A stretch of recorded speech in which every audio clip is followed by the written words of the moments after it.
I hope you're ready, ladies and gentlemen, for the story of the lost wisdom of the Pharaohs. It is Wednesday, ladies and gentlemen, and you know what that means. It is time for some Wednesday wisdom. As lately we've been diving into the Hermetica and the lost wisdom of the Pharaohs. Wednesday wisdom, ladies and gentlemen. So let's continue our series. Hope everybody's having a fantastic day wherever you are. Hope you got yourself a beverage of choice that can help us be nice and comfortable and focus in on this incredible story that we find ourselves in part 5, I believe. And we're talking about the history of the Hermetica and how it survived throughout the ages from the Egyptian sage whose wisdom is said to have transformed him into a god, Thoth. The Egyptian god Thoth, or Thoth, or Tahat, depending how you pronounce it, and the esoteric knowledge that comes passed down from Thoth and later dubbed by the Greeks Hermes Trismegistus, hence the name Hermetics from Hermes.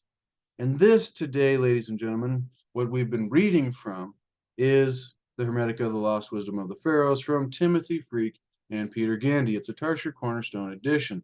And where we find ourselves today at this point in the story, ladies and gentlemen, is Hermes and the reawakening of Europe, and how this esoteric and occult hidden knowledge for a select few made its way all the way from the city of Alexandria, escaped from the intolerant Holy Roman Empire when Alexandria was destroyed, and fled to the newly emerging Arab Empire, taking the knowledge of the Hermetic writings with them.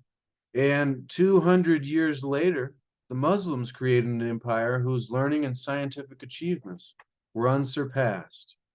And they founded in the beginning of the 9th century the first university in Baghdad called the House of Wisdom. And once again, the same thing happened. Unfortunately, orthodoxy or intolerance led to it being pushed out of that area as well. And so it escaped once again. It says here, eventually those who were enlightened sages, like the Sufi poets and the Zoroastrian magi, this knowledge, this esoteric hidden knowledge, that's very powerful, ladies and gentlemen. Wherever it goes, it causes a great flourishing of civilization and leads to the highest and enlightened times of certain cultures. And so there has to be some extreme importance to this knowledge. And so it makes its way, it escapes from the Holy Roman Empire, destroying what is deemed paganism, which is a collection of the knowledge of the wisdom of the ages. I'll go through them once again, since we do each time, and this book gives a nice little list. It says here, in Alexandria,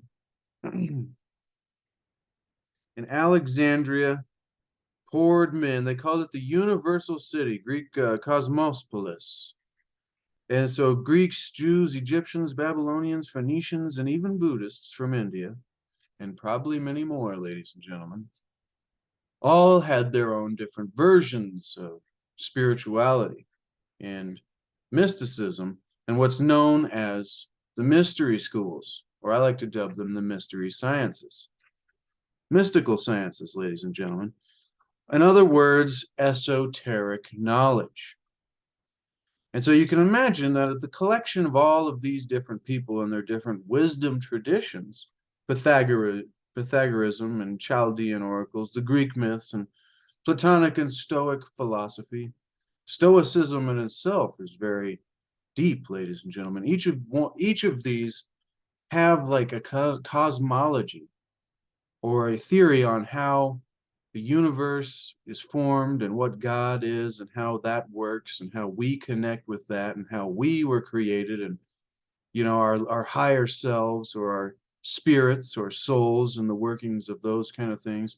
So the deeper questions, ladies and gentlemen, that you can see in the past 2,000 years, if there's not 1,000 years missing, but that's a different subject, that, you know, you can see that all of these deeper questions have been taken over by a greater religion, Christianity, and, you know, simply answered and said, don't look further. But there was a time, and there still is now today, you just have to be open-minded, ladies and gentlemen, and nothing against Christianity. That was where I started. And, you know, to each their own. But when you want to find the answers to the deeper questions, you must begin to escape the trap. I think it was Jesus who taught, you must die while you are still alive in order to escape the trap. And so I think what that really means is you must let go of your connection to something that keeps you from seeking further and growing and asking greater questions. But with that being said, ladies and gentlemen, this esoteric knowledge, the Pythagoreanism and the Chaldean oracles and the Greek mystery schools, Zoroastrianism, astrology, and alchemy, and Buddhism, and even the ancient Egyptian religion and mystery schools, practiced, studied, compared, side by side, and discussed. And so this wisdom is what we're talking about. This had to escape from Alexandria into the Arab culture, and then once again had to escape from the intolerant Islamic philosophies when they became, you know, more organized and seen that you just can't have everybody figuring out the secrets of the universe. And Hermes, well, Hermetics and this esoteric philosophy or knowledge, wisdom that came from times before Alexandria to Alexandria through the Middle East, made its way, ladies and gentlemen, to none other than Florence in northern Italy, where it inspired, where this wisdom, once again, like it always does, everywhere it goes and is allowed to flourish, also inspired a great cultural flowering. So just to catch up on where we left off last week, kind of giving a rundown of what we've gone through to where we are now today. So, or at least where we are in the story of the history of the Hermetica and the power of the esoteric wisdom. And so this power that I'm describing here is the power to enlighten cultures and cause civilization to flourish wherever it goes. And so it makes its way to Italy. In 1438, a scholar, Byzantine scholar, made available to the awestruck Florentines the entire lost works of Plato. So they got the Platonic philosophy, ladies and gentlemen. And so it profoundly influenced individuals that we all know by the names such as Leonardo da Vinci and Michelangelo and Botticelli and Raphael, who all began painting pictures of the ancient pagan gods and these old ancient philosophies.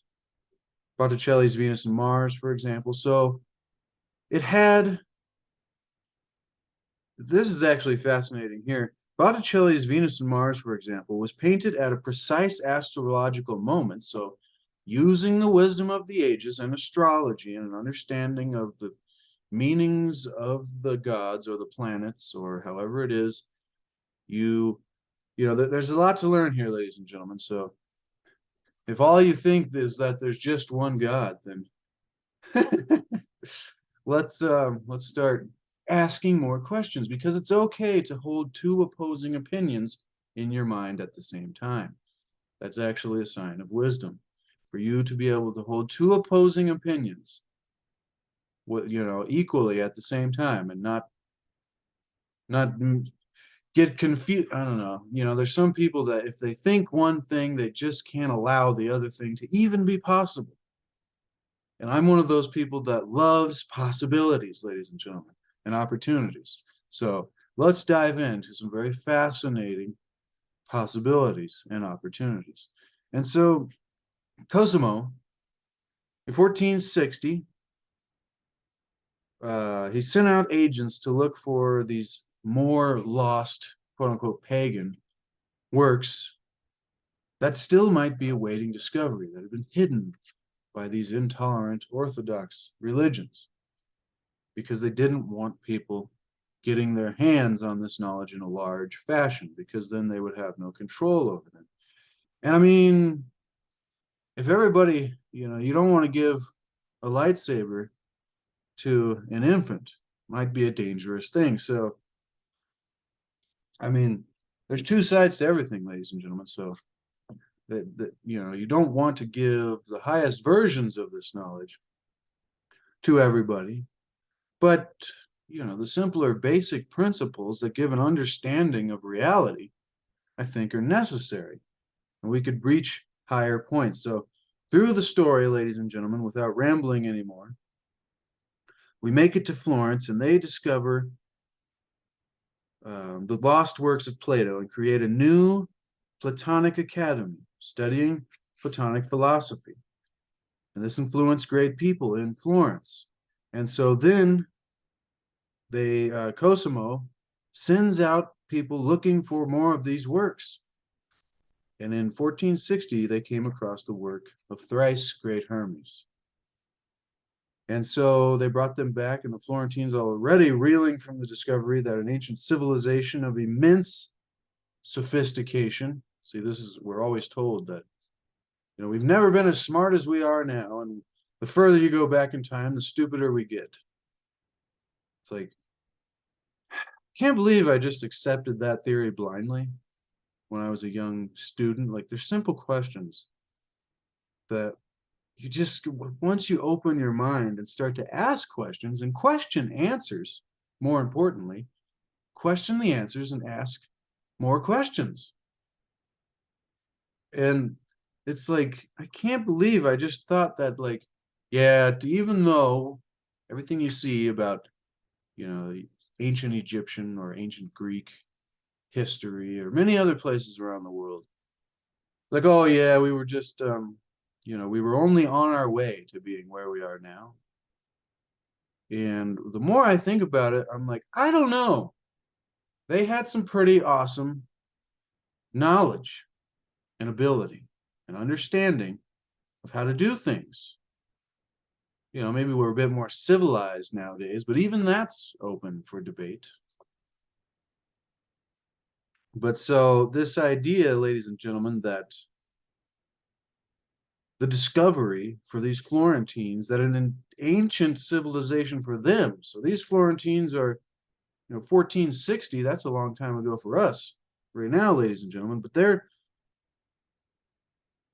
even flabbergasted by the immense sophistication that had risen and fallen nearly 2,000 years before them.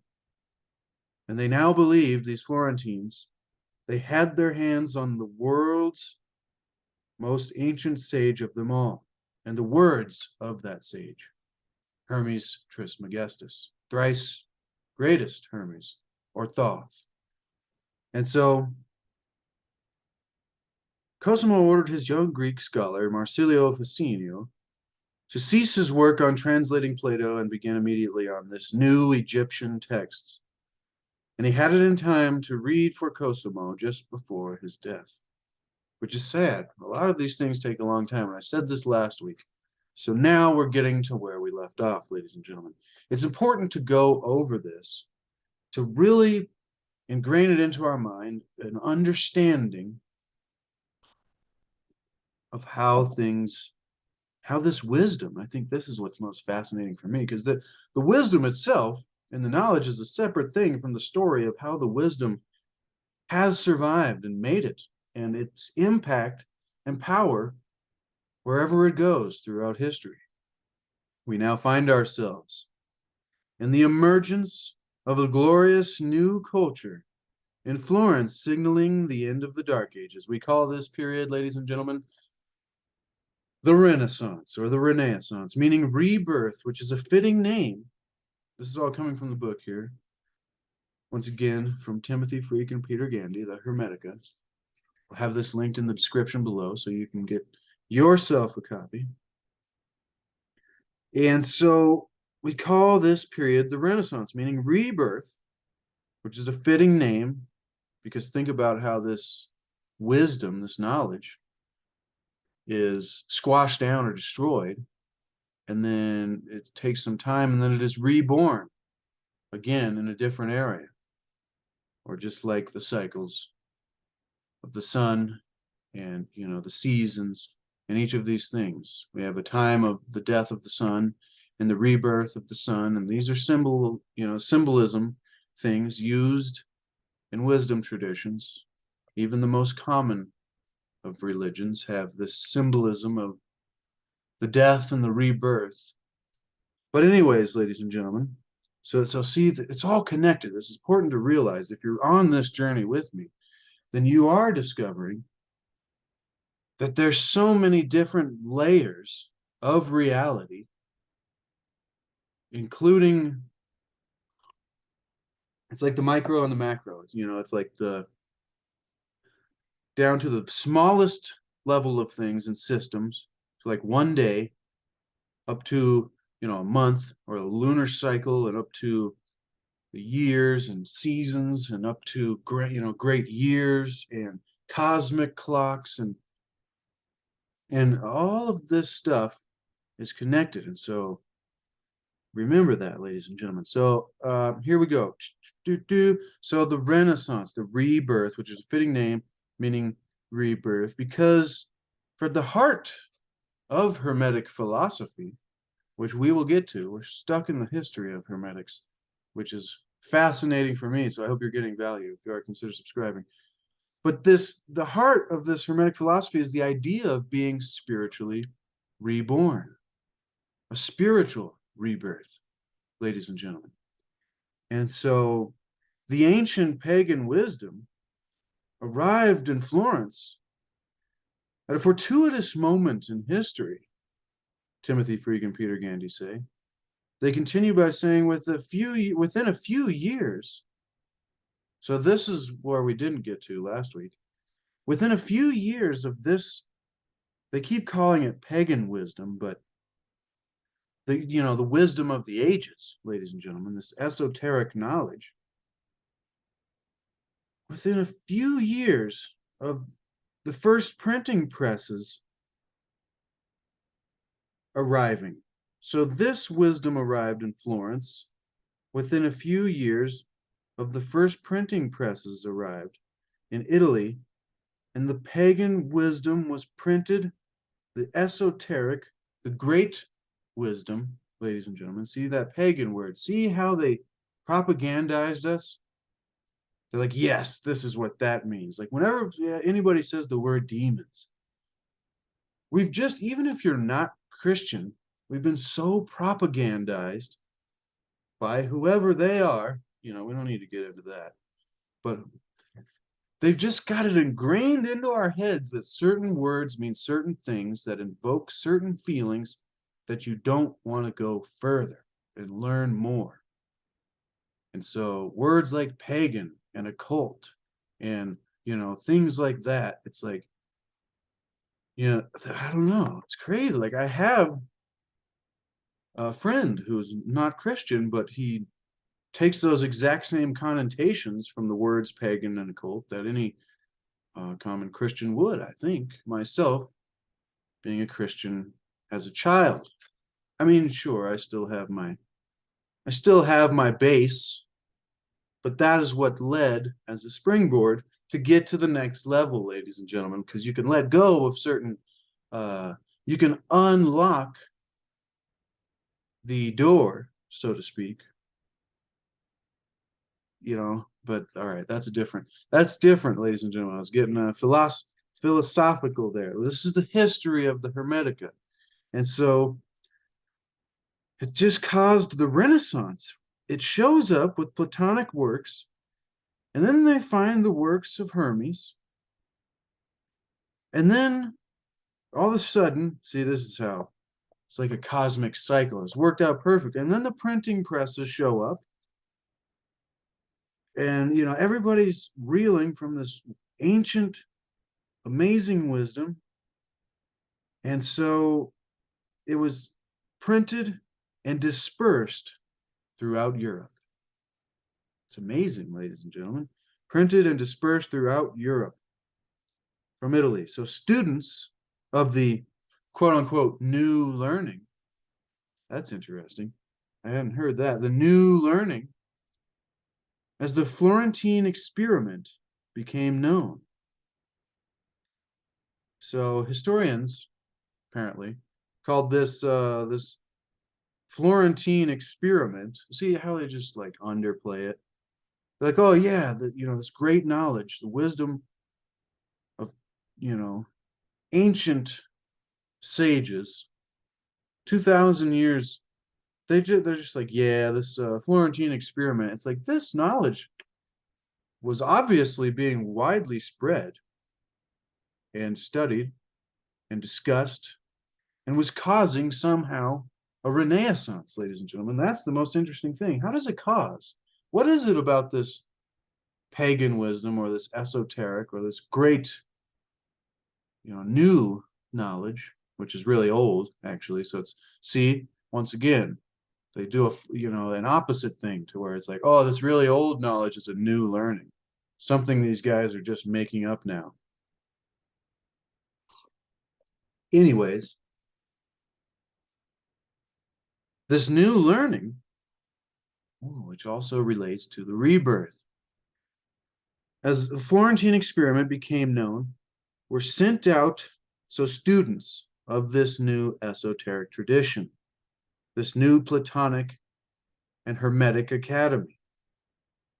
In Florence, students of the new learning were sent out as emissaries because they were printing this stuff and sending it throughout Europe.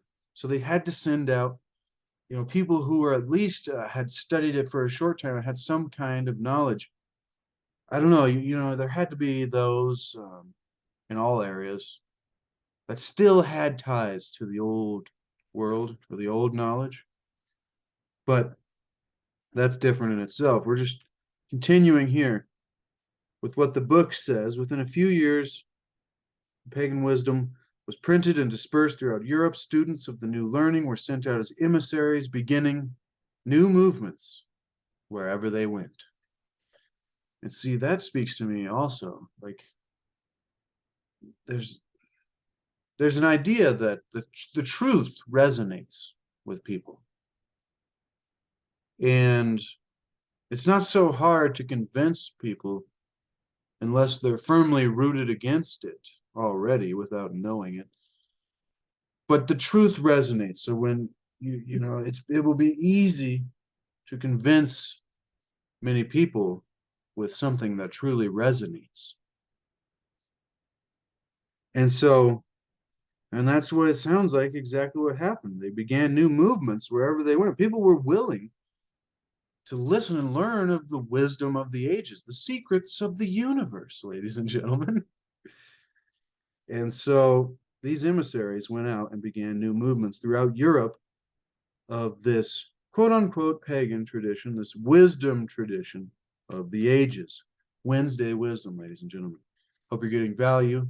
If you are, consider subscribing. And if you're already subscribed, then leave me a comment and let me know what you think about this, because this to me is very important history. It will get us to have some kind of connection with lost, or maybe not so lost nowadays. It just sounds fun to say it like that. But, this hidden wisdom of reality. And so, continuing with what the book says here, quote, Rechulin, the father of the Reformation, and teacher of Luther and Erasmus, Erasmus, left Florence and sowed the earliest seeds of the Protestant Reformation in Germany. Okay, what does this have to do with the Hermetica and this esoteric knowledge? It continues. Thomas Lineker founded the Royal College of Physicians in London.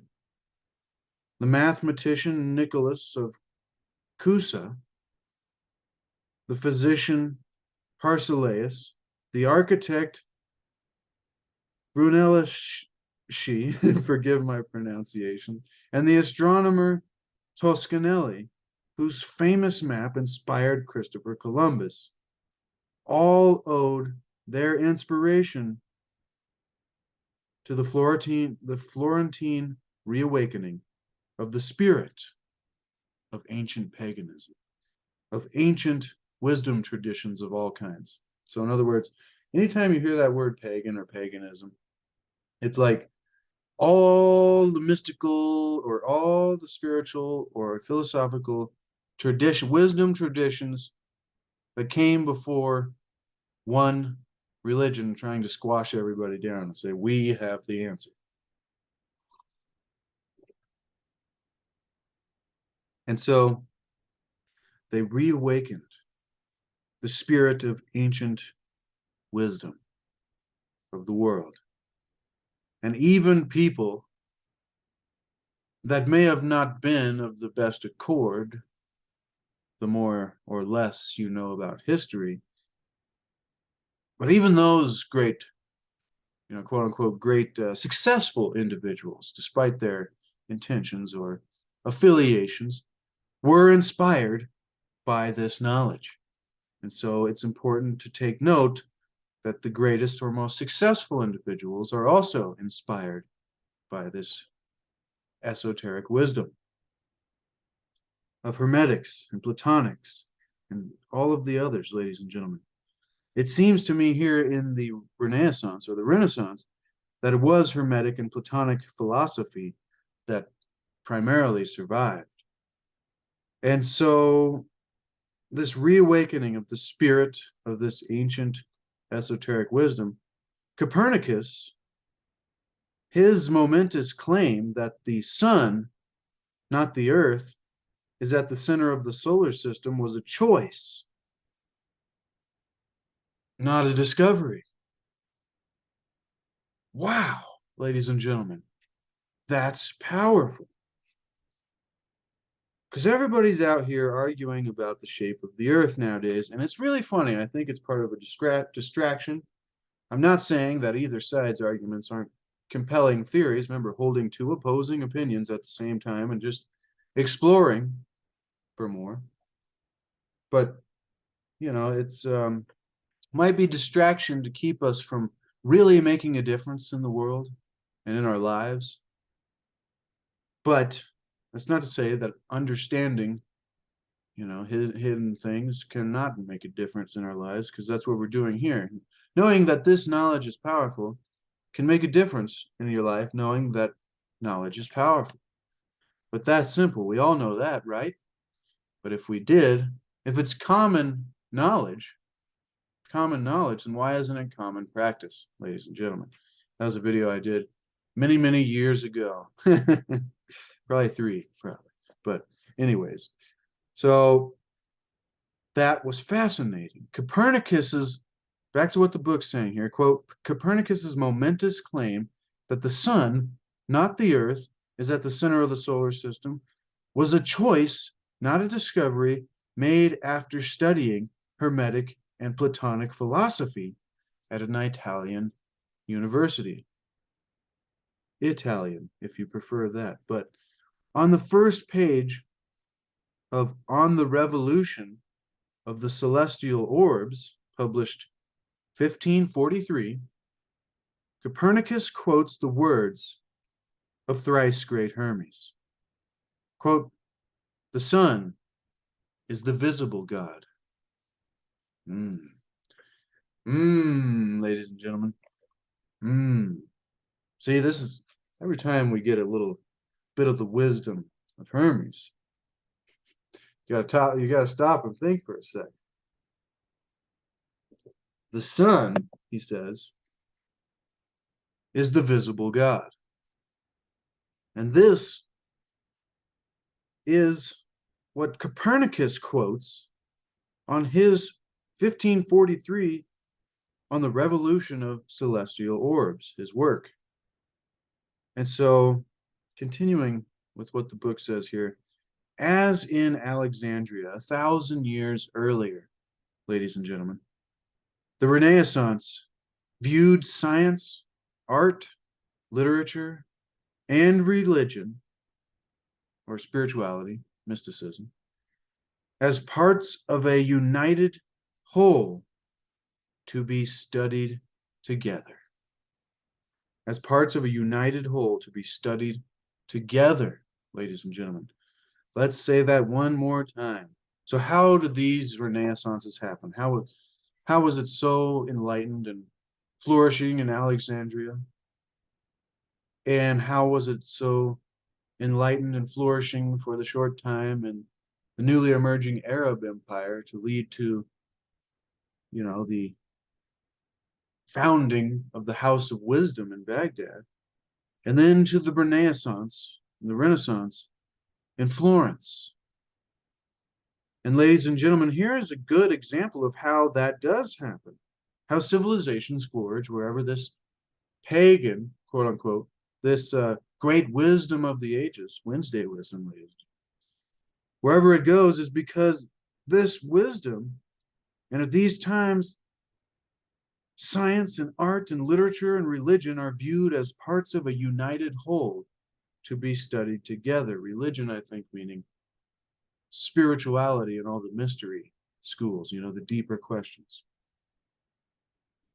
And so, continuing with the book here, all aspects of human life were now opened up as legitimate areas of investigation. So there wasn't like, no, we know the answer. You can't ask questions about this. You're crazy if you ask questions. That was done with. And hopefully we're going into that kind of a time now, ladies and gentlemen, where all aspects, science, art, spirituality, literature, whatever it be, are all areas and aspects, all aspects of human life are opened up as legitimate areas of investigation. It was a situation that challenged the authorities of the Roman Catholic Church. And so that's where we'll leave it off, ladies and gentlemen.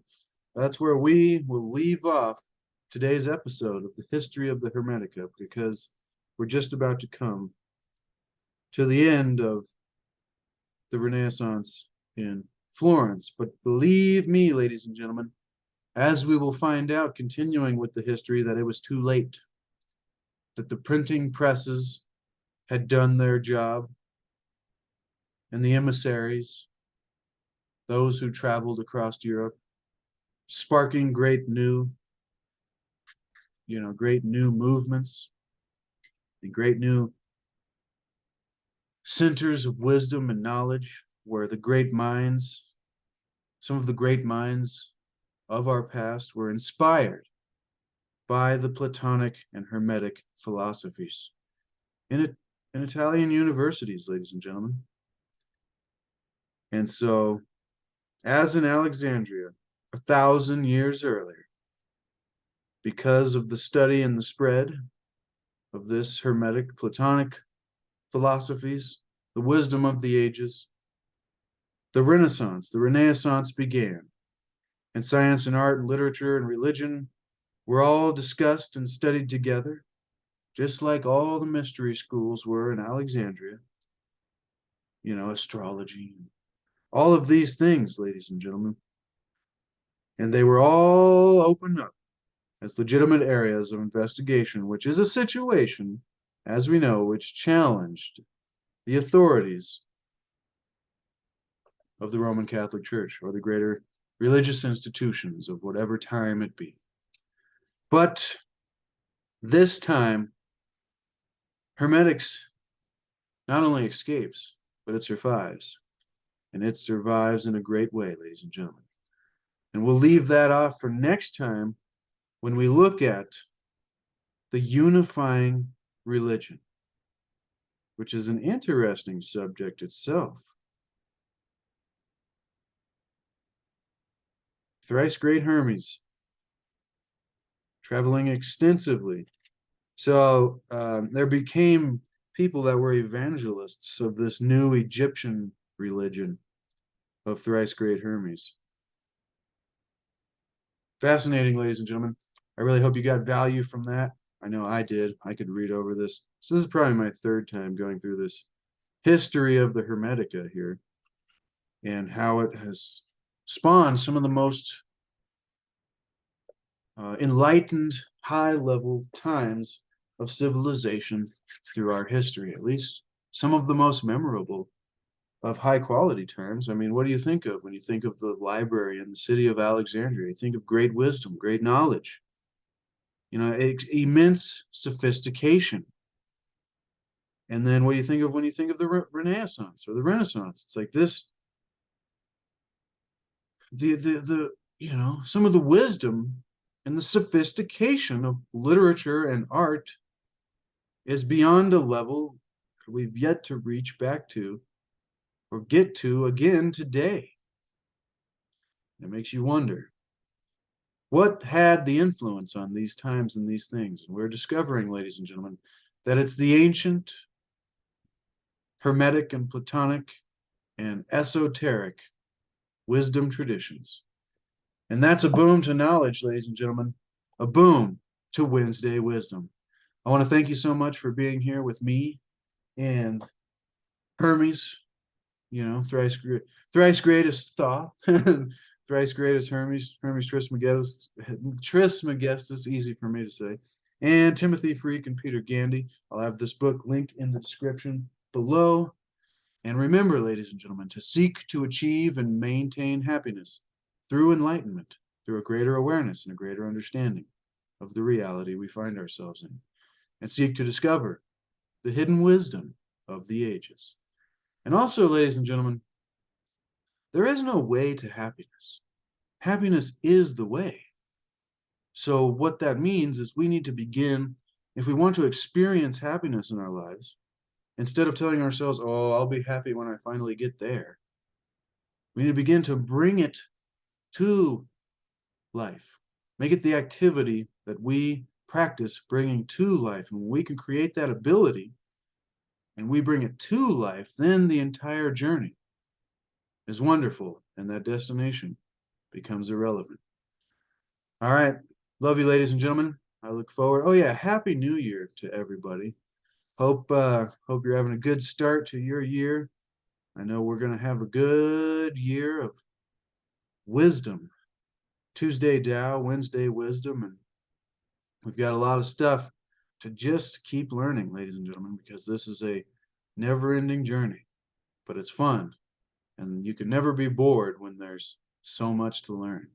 So continue learning, ladies and gentlemen. Never stop learning. Never stop being a student, and when the student is ready, the teacher will appear, and the teachers aren't always people. All right. Love you, ladies and gentlemen. I'll see you next week on Tuesday Tao and Wednesday Wisdom with another episode of the History of the Hermetica. And we'll be getting into further history past the Renaissance or the Renaissance. And we'll see where that leads us, ladies and gentlemen. But thank you so much. Consider subscribing. Oh, yeah, check the description below for the book, as well as a link to my landscape paintings at C60 Purple Power, the ultimate antioxidant. Give yourself the gift of health. All right. Love you, ladies and gentlemen. We'll see you next week.